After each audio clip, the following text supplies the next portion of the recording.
बिस्मिल्लाहिर्रहमानिर्रहीम। अस्सलाम वालेकुम माय यूट्यूब फैमिली। उम्मीद करती हूँ कि आप सब खैरियत से होंगे और अपने घरों में अच्छे अच्छे खाने बना रहे होंगे। और मैं आज आपको देगी आलू गोश्त बनाना सिखाऊंगी, जो कि बहुत आसान है और तकरीबन हर घर में आलू गोश्त बनता है। और आप ज़रा इसको मेरे तरीके से बनाइएगा तो ये मज़ीद अच्छा बनेगा। आज मैं आपको देगी आलू गोश्त की तरकीब बताऊंगी। आप अपनी चीज़ें नोट डाउन कर लें और फिर मैं इसकी तैयारी शुरू करूंगी।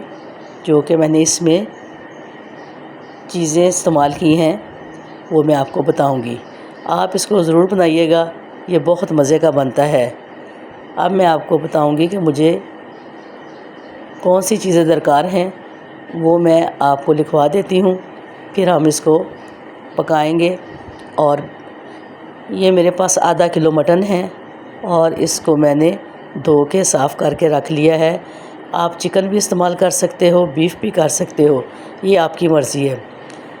तो मैंने इसको अच्छे से साफ़ करके रख दिया है। इसके बाद मेरे पास 2 दरमियाने साइज़ के प्याज हैं जो मैंने मोटे मोटे काट के रख दिए हैं, क्योंकि मैंने इसकी प्यूरी बनानी है। 2 अदद मेरे पास दरमियाने साइज़ के टमाटर हैं, इनको मैंने बारीक काट के रख लिया है, जो कि मैं सालन में इस्तेमाल करूँगी। 1 टेबलस्पून मेरे पास अदरक लहसुन कुटी हुई है, जो कि मैंने इसको सालन में इस्तेमाल करना है। और आधा किलो गोश्त है और आधा किलो आलू हैं। आलू अपने पतले छिलके वाले लेने हैं, ये बहुत मज़े के बनते हैं। इसको फीका आलू भी कहते हैं। आपने भी इसको पतले छिलके वाला आलू लेना है अगर आप अपनी हांडी को मज़ेदार बनाना चाहते हो। और कुछ स्पाइसेस हैं, सुरख मिर्च है 1 टेबलस्पून, हल्दी है 1 टीस्पून और 1 टेबलस्पून नमक है, और इसमें काली मिर्च पिसी हुई 1 चम्मच है। सूखा पिसा धनिया वो भी आप 1 टीस्पून डाल सकते हैं। और ये मेरे पास 2 अदद स्टिक्स हैं दालचीनी की, और कुछ लौंगे हैं। और ये मेरे पास 1 टेबलस्पून साबुत गरम मसाला है। और ये तेज़पात, अगर आपके पास करी पत्ता है तो वो भी आप डाल सकते हो। 2 अदद मेरे पास मोटी इलायची हैं और 1 टेबलस्पून मेरे पास सूखी मेथी है। और 5-6 सब्ज़ मिर्चें हैं जो कि मैं इसमें इस्तेमाल करूँगी। तो ये चीज़ें आप नोट डाउन कर लीजिए। और 1 कप धनिया मैंने काट के रख दिया है, पानी में भिगो के साफ़ करके। जितनी आपको ज़रूरत होगी आप इस पर डाल लीजिए शोरबे पे। तो चलें अब हम अपनी देगी आलू गोश्त को स्टार्ट करते हैं। मैंने कढ़ाई ली है और मैंने फ्लेम ऑन कर दिया है। कढ़ाई गर्म हो जाएगी तो इसमें मैं 1 कप घी डालूँगी और उसको मैं गर्म कर लूँगी। ये देखें, कढ़ाई में मैंने 1 कप घी डाल दिया है और अब मैं इसको गर्म होने के लिए छोड़ दूँगी।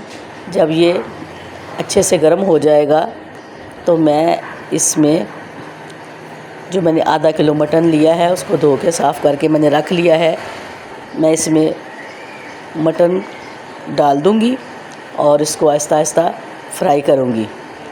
ये देखें, अब मैंने इसमें मटन डाल दिया है। अब मैं इसको आहिस्ता आहिस्ता फ्राई करूँगी और बहुत अच्छे तरीके से आपने इसको फ्राई करना है ताकि इसकी थोड़ी रंगत चेंज हो जाए पकाने से। जिस तरह कि ये अभी कच्चा है बिल्कुल, जैसे जैसे हम पकाते जाएंगे वैसे वैसे इसकी गोश्त की रंगत बदलती जाएगी। अब मैं इसको अच्छे से फ्राई कर रही हूँ। मेरे चैनल को सब्सक्राइब करें, लाइक करें, शेयर करें और बेल आइकन के बटन को प्रेस कर दें ताकि आपको नोटिफिकेशन मिलते रहें। अब मैंने इसमें साबुत गरम मसाला गोश्त में डाल दिया है, जो मैंने आपको भी बताया था कि 1 टेबलस्पून साबुत गरम मसाला मैंने इसमें डाल दिया ताकि इसकी खुशबू भी सालन में अच्छे से शामिल हो जाए। आप मुझे इंस्टाग्राम और फेसबुक पे भी फॉलो कर सकते हैं। अब आप देखें ये गोश्त का रंग कितना अच्छे से बदल गया है। अब मैंने जो 1 टेबलस्पून अदरक लहसुन कूट के रखी हुई थी वो भी मैंने इसमें डाल दी है। 5-6 सब्ज़ मिर्चें थी वो भी मैंने कट करके रखी हुई थी, वो भी डाल दी हैं। 2 अदर टमाटर दरमियाने साइज़ के थे, वो भी मैं इनको बारीक काट के इसमें डाल दिया है। अच्छा, कुछ लोग कहते हैं कि आलू गोश्त में टमाटर नहीं डलते, उनकी मर्ज़ी है, वो दही डाल लें, जो मर्ज़ी वो कर लें, लेकिन मैं तो टमाटर डालती हूँ क्योंकि ये मेरा जो तरीका है इसमें टमाटर डलता है। आप दही डाल लें, कुछ कर लें, मुझे जो आपकी मर्ज़ी है, मैं सिर्फ़ टमाटर डालती हूँ क्योंकि इसका तरीका ही यही है। और अब देखें, मैं इसको नरम करने के लिए आहिस्ता आहिस्ता टमाटरों को सौते करूँगी इस ऑयल में, इस घी में। और जब ये घी में अच्छे से सौते हो जाएगा तो फिर मैं इसको मज़ीद भून लूँगी। अब ये देखें, घी में टमाटर खासे नरम हो गए हैं। अब जो मैंने आपको 2 अदद दरमियाने साइज़ की प्याज बताई थी, उसकी मैंने प्यूरी बना ली है, वो मैं अब इसके ऊपर डाल दूँगी और मैं इसको मज़ीद इसकी भुनाई करूँगी ताकि ये प्याज भी इस मसाले में अच्छे से शामिल हो जाए। और आपसे रिक्वेस्ट है, कोशिश कीजिए कि आप भी ज़रूर आलू गोश्त बनाइए। ये तकरीबन हर घर में बनता है और बहुत खुशी से ये खाना तैयार होता है आलू गोश्त वाला। और ये मैंने 1 टेबलस्पून सूखी मेथी साफ़ करके रखी हुई थी, अब मैंने वो भी इसमें डाल दी है। और जो स्पाइसेस मैंने आपको बताई थी वो भी आप अब इसमें डाल दीजिए ताकि मसाला ज़ायकेदार हो जाए। अब मैं इसको हिलाऊंगी और इनको मसाला जात को मिक्स करूंगी और इंशाल्लाह ये बहुत मज़े का और लज़्ज़त वाला बनेगा। आप भी इसको थोड़ी सी कोशिश के बाद बिल्कुल देगी आलू गोश्त बनाना सीख जाएंगी। और अब ये देखें, मैं इसे कुछ देर के लिए भूनने के बाद दम पे लगाऊंगी ताकि तमाम मसाला जात यकजान हो जाएं, इसमें कोई भी मोटा मोटा मसाला नज़र ना आए। दम लगाने का मकसद यही होता है कि ये जो भी थोड़ा थोड़ा मसाला मोटा रह गया उसको हम अच्छे से मिक्स कर लें।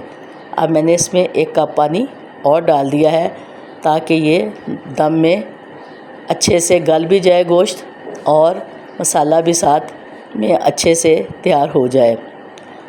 आप मुझे कमेंट्स करते हो, मुझे लाइक करते हो, मैं आपका शुक्रिया अदा करती हूँ और अल्लाह आपके लिए आसानियाँ करे।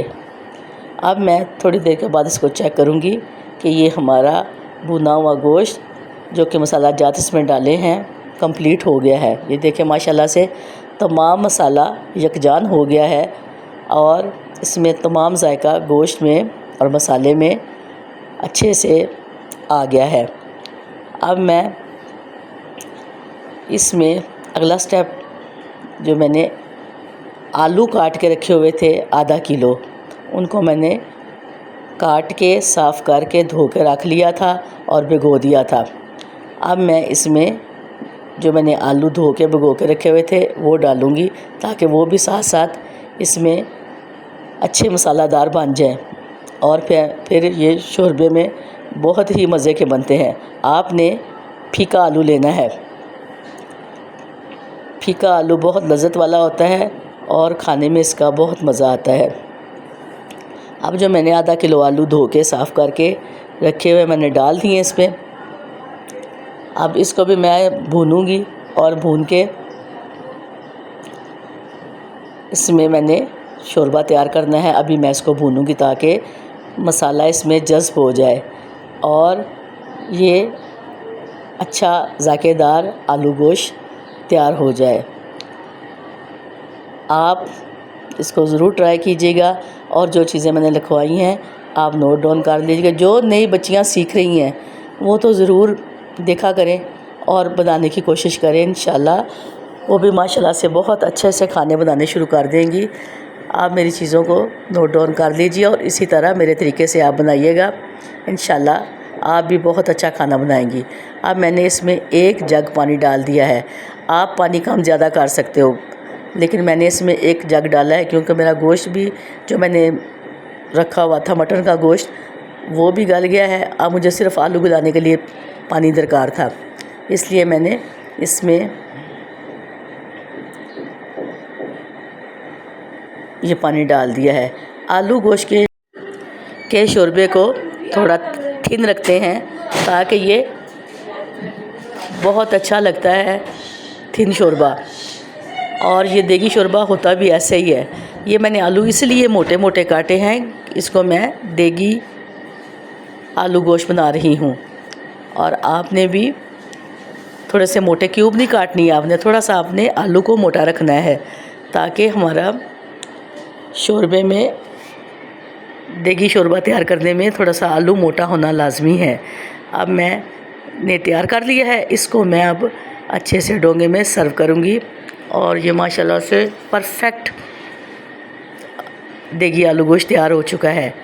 आप भी ज़रूर इसको बनाइएगा, इंशाल्लाह आप मेरे से भी अच्छा बनाएंगी अगर आप मेरे तरीके को नोट करेंगी। अब ये देखें, मैंने तमाम चीज़ें इसमें डालने के बाद अब मैंने डोंगे में इसको सर्व कर दिया है। और अब मैं इसके ऊपर हरा धनिया छिड़क दूंगी ताकि इसका अरोमा भी शोरबे में आ जाए। और गार्निश के लिए भी हरा धनिया शोरबे पे बहुत अच्छा लगता है। आप इसे ज़रूर बनाइएगा, घर वालों को खिलाइएगा, नान के साथ, चपाती के साथ, जिस तरह आप मुनासिब समझते हो, जिस चीज़ के साथ आप खाना चाहो आप इसको ज़रूर बनाइएगा। और मैं आपसे रिक्वेस्ट करती हूँ कि मेरे चैनल को सब्सक्राइब ज़रूर कीजिएगा, लाइक कीजिएगा, शेयर कीजिएगा। अल्लाह ताला हम सब के लिए आसानियाँ करे। और रेसिपी अच्छी लगे तो आपने मुझे ज़रूर कमेंट करके बताना है। आप इस सालन को दावतों में मेहमानों के लिए ईद पे बना सकती हैं, क्योंकि मैंने आपको बहुत आसान तरीके से बनाना सिखाया है। इंशाल्लाह आप इसको जल्द समझ जाएंगी और बड़े अच्छे से बनाएंगी। आपने मुझे कमेंट ज़रूर करना है और मैं आपका शुक्रिया अदा करती हूँ कि आप मेरे चैनल को पसंद करते हो, सीखते हो और मुझे बहुत खुशी महसूस होती है। अल्लाह आप सबको खुश रखे और अल्लाह ताला आपके लिए आसानियाँ फरमाए। और मैं दुआ गो हूँ। बहुत बहुत शुक्रिया लाइक करने का। और मैं अब आपसे इजाज़त चाहूँगी और नेक्स्ट रेसिपी आपके लिए तैयार करूँगी, सेलेक्ट करूँगी। अल्लाह हाफिज़।